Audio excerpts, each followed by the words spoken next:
क्या chairman PTI के साथ डील होने वाली है? तर्जुमान पीडीएम हाफिज अब्दुल्ला ने बड़ा बयान दाग दिया। मुस्लिम लीग नून और पीपल्स पार्टी समेत कसीरुल जमाती इत्तेहाद पाकिस्तान डेमोक्रेटिक मूवमेंट के तर्जुमान हाफिज अब्दुल्ला ने कहा है कि पाकिस्तान में पसे पर्दा राब्तों के जरिए डील मुमकिन है। चेयरमैन पीटीआई के साथ भी डील हो जाएगी, अलबत्ता इस हवाले से हतमी वक्त का तयन नहीं किया जा सकता। हाफिज अब्दुल्ला ने दावा किया कि बुशरा बीबी ने डील के लिए कोशिश की है, लेकिन कोई बंदा इमरान खान की गारंटी नहीं दे रहा।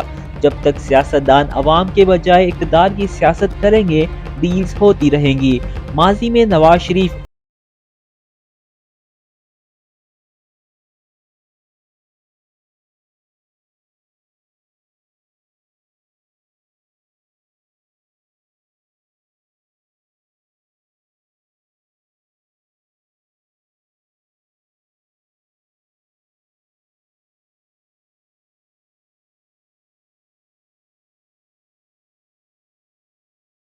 के बाद नून लीग के किसी फर्द ने अयादत नहीं की, यहाँ तक कि किसी लीगी रहनुमा का फोन भी नहीं आया।